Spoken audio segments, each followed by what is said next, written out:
Hai guys, kembali lagi dengan J-Share di sini. Seperti judulnya, kali ini aku mau berbagi pengalaman pribadi aku dalam operasi amandel menggunakan BPJS.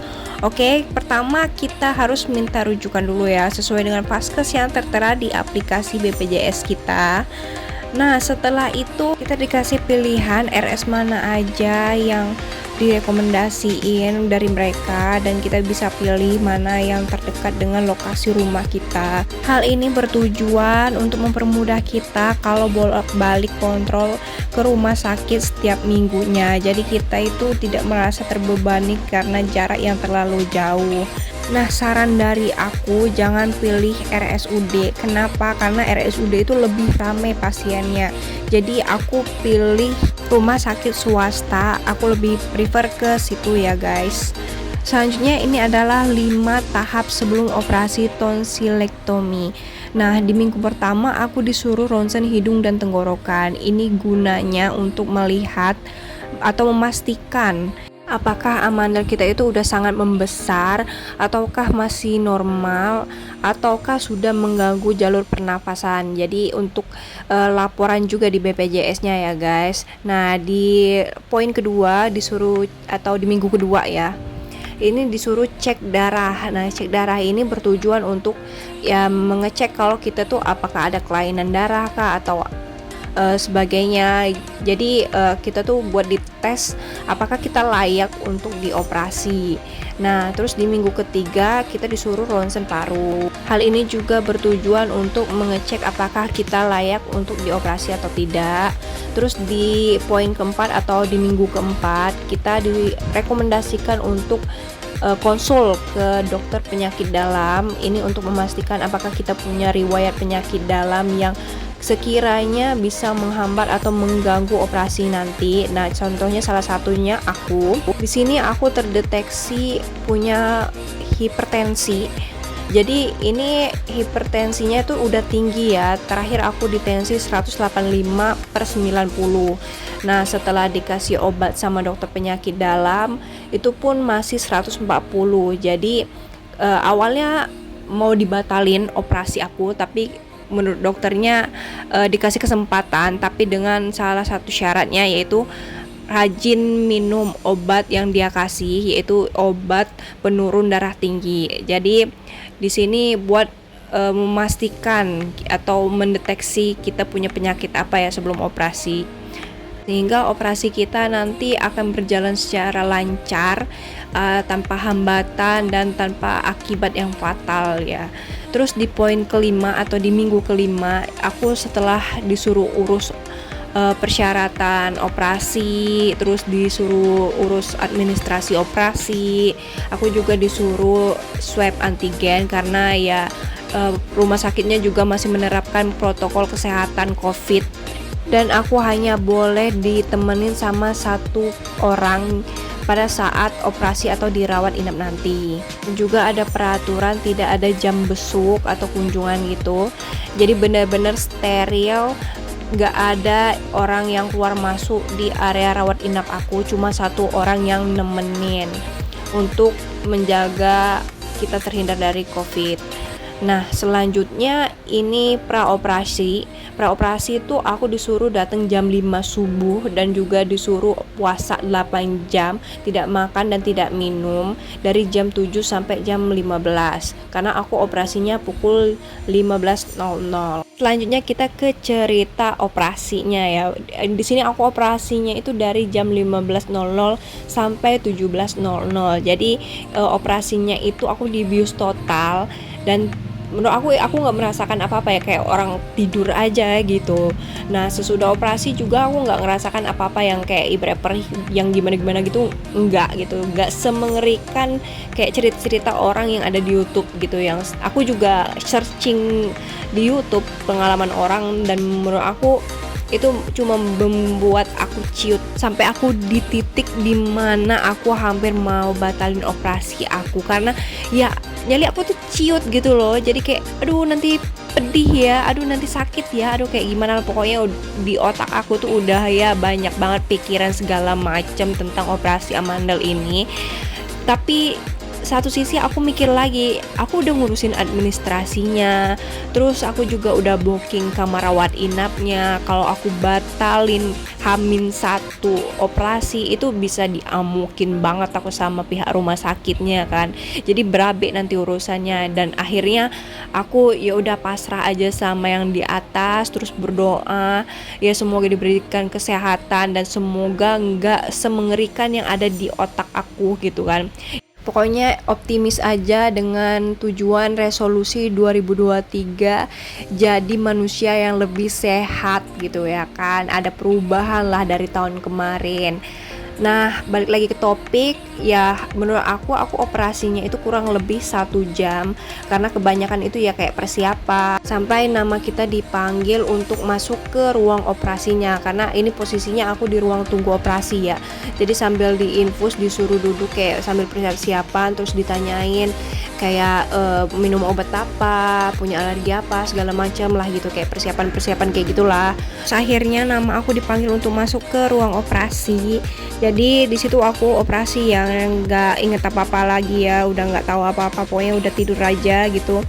Nah, setelah operasi aku dipindahkan ke ruang isolasi. Aku nggak tahu itu nama ruangannya apa, ruang isolasi atau apa gitu, tapi aku nyebutnya ruang isolasi ya. Jadi kayak kita tuh ditempatkan di satu ruangan gitu. Jadi sampai kita sadar, atau lebih tepatnya sih disadarin ya, karena kita nanti dibangunin gitu loh sama susternya. Terus nanti dilihat reaksi kita pasca operasi itu seperti apa, apakah kita kejang-kejang ataukah muntah-muntah gitu. Nah, kalau di aku sendiri, aku sih muntah-muntah ya, karena operasinya di tenggorokan kan.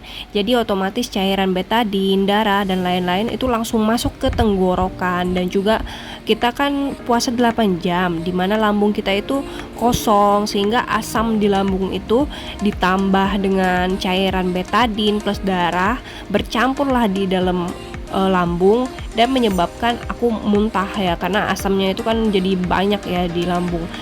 Nah, akhirnya aku disuntik obat penghilang rasa mual oleh dokternya, sehingga aku udah nggak mual lagi, udah berkurang lah pokoknya. Jadi aku cuma mual-mual itu 2-3 kali doang. Terus setelah dikira udah aman, udah nggak mual-mual lagi, akhirnya aku dipindahin lah ke ruang rawat inap aku di kamar aku ya guys. Nah, selanjutnya ini adalah amanah aku yang udah diangkat, nanti akan diberikan ke kita. Itu terserah mau dikubur atau mau langsung dibuang juga nggak apa-apa, opsional sesuai dengan kepercayaan masing-masing, karena itu hak kalian ya guys. Nah, setelah operasi kita itu dibolehin makan, tapi yang cair nanti disediain sama RS-nya, dan juga kalian boleh kalau mau langsung makan es krim itu disaranin banget sama dokternya untuk meredakan bengkak pasca operasi. Selanjutnya ini adalah foto amandel aku sebelum operasi dan setelah operasi. Kalian bisa lihat amandel aku seperti apa, kurang lebih kayak gini. Dan ini setelah operasi, tapi bukan yang setelah operasinya banget ya. Ini kurang lebih ya 1 mingguan lah baru bisa buka mulut dan baru bisa ke foto. Karena kalau awal-awal operasi itu aku nggak bisa buka mulut ya, susah banget, masih kaku. Nah, selanjutnya ini adalah foto masa penyembuhanku. Kalian bisa lihat ya sendiri, ini di tanggal 7 Januari kayak gini, masih merah dan masih ada bercak keputihannya. Terus di 15 Januari ini kayak apa ya, mungkin panas dalam atau sariawan ya, reaksinya pokoknya kayak gitu. Jadi ada benjolan-benjolan putih gitu. Nah, setelah itu di tanggal 22 Januari udah lumayan mendingan, bentol-bentol atau tonjolan-tonjolannya itu udah nggak ada, dan putih-putihnya juga udah berkurang. Tapi kalian bisa lihat ini ada kayak benjolan atau daging nongol, itu kalau kata dokternya sih itu bekas jahitan ya, aku kurang paham, tapi emang ada sisa segitu. Nah, ini foto di 5 Februari 2023. Harusnya aku foto tanggal 28 Januari ya, biar tepat 1 bulan, tapi karena aku nggak sempet, aku baru sempet foto di 5 Februari. Apa sih yang aku rasain pasca operasi? Ya pertama pasti susah buka mulut ya karena masih kaku. Terus kedua lidah juga kaku, tapi lebih ke nggak bisa ke kiri ke kanan gitu loh, paham gak sih guys? Jadi lidahnya tuh bisa kayak normal, cuma kalau misalnya kayak ke kiri ke kanan itu agak kayak sakit atau kaku gitu. Nah terus kayak panas dalam, aku sih ngerasanya kayak panas dalam, mungkin karena ada tonjolan-tonjolan yang seperti foto tadi, mungkin itu yang katanya sariawan segala macam, reaksinya kan beda-beda. Terus yang keempat itu kayak susah nelen atau kayak sakit nelen, tapi lebih ke apa ya, bukan yang kayak sakit perih gitu, jadi kayak ada yang aneh aja sih, rasanya tuh kayak nggak enak gitu, nggak nyaman. Kelima, tenggorokan gatal. Ya, jadi aku tuh kalau kayak lagi sandaran atau lagi tiduran, tenggorokan aku tuh ngerasa kayak gatel-gatel, dalam artian tuh kayak digelitikin gitu loh guys, paham gak sih? Nah itu jadi bikin aku tuh batuk. Nah itu sih yang nggak enaknya di minggu ke-1 sampai ke-2 dari operasinya. Lanjut, makanan apa aja yang aku makan selama proses penyembuhan atau pasca operasinya ya. Jadi di rumah sakitnya itu aku dikasih pertama kayak nasi sama ayam di blender tapi dikasih kuahnya, kalian bisa lihat foto pertama ini. Nah terus aku dikasih bubur sumsum, terus bubur ayam biasa tapi ada kuahnya. Ya itu harus banget sih bubur ayam pakai kuah, karena agak susah ya ada yang bubur ayam nggak pakai kuah. Jadi usahain kalau kalian mau beli bubur ayam ya yang pakai kuah ya guys. Selanjutnya minum jus. Nah minum jus ini nggak semua jus itu boleh ya, kalian harus pilih-pilih, karena dimana ada kejadian waktu di RS aku dikasih sama RS-nya jus semangka, lalu dilihat sama dokternya pas lagi kontrol, kok jus semangka, harusnya itu dihindari karena ada ampasnya. Pokoknya semua jus yang ada ampasnya itu dilarang dulu karena bisa menyebabkan kita batuk.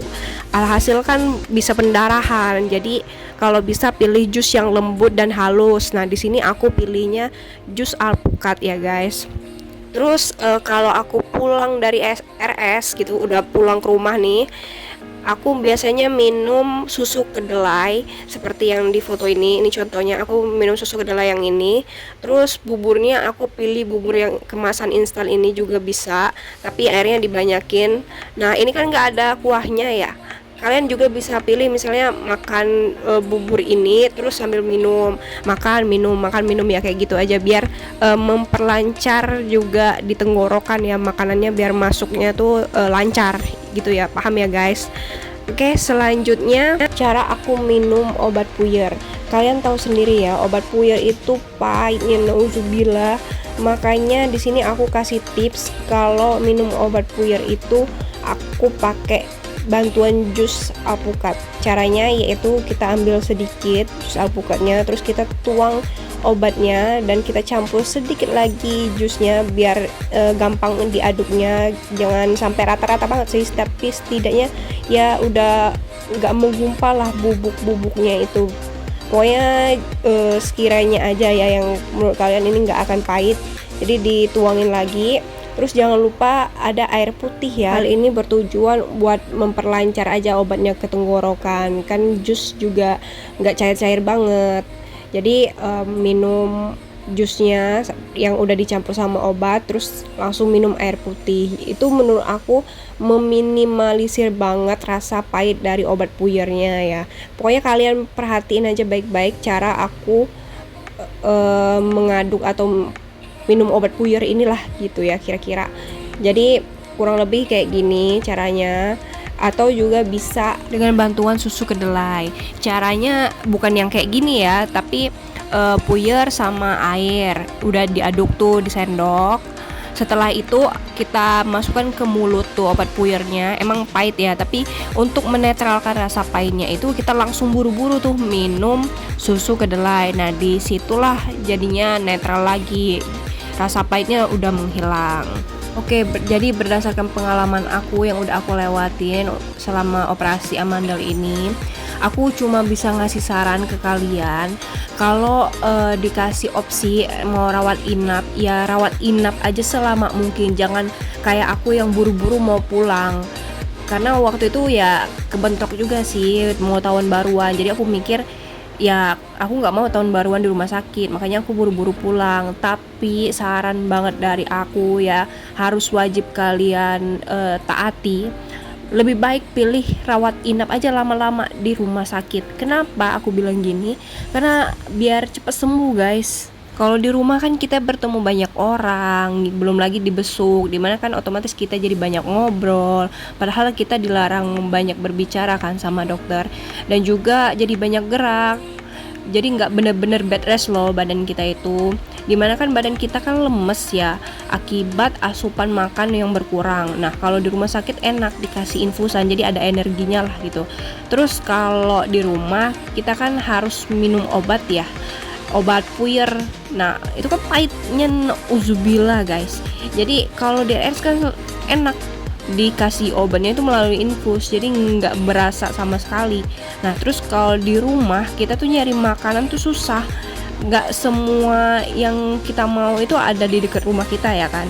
Nah kalau di RS itu disediain, jadi nggak susah mikir, nggak perlu mikir, nggak perlu kemana-mana, ya dianterin gitu kalau di RS kan. Jadi enak, bener-bener bed rest total, jadi nggak pusing dan nggak stres mikirin ini itunya kayak di rumah gitu. Paham ya guys?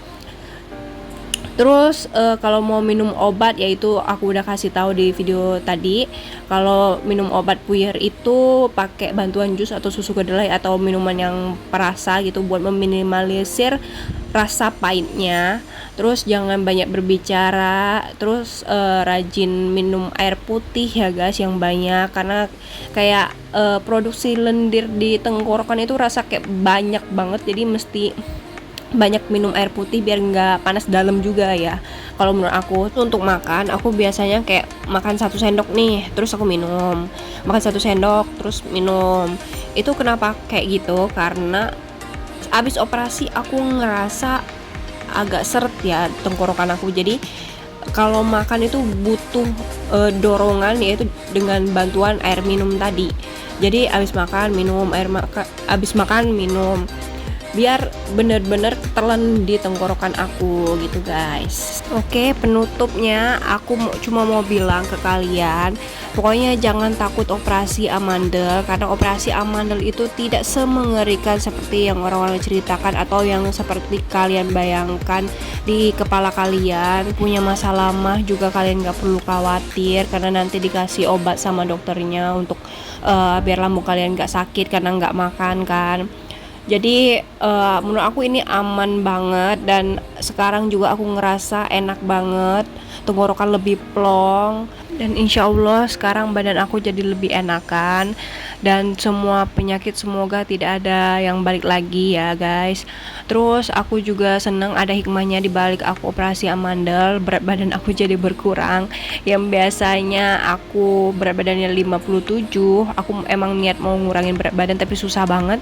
Tapi berkat operasi amandel yang aku dilarang makan ini itu cuma yang cair-cair doang, jadi aku udah berkurang berat badannya kurang lebih 3 kiloan ya. Karena sekarang aku 53, kadang juga 52 guys. Jadi jangan takut untuk operasi ya guys. Oke, sekian informasi dari aku, semoga bermanfaat dan see you next time guys. Bye bye.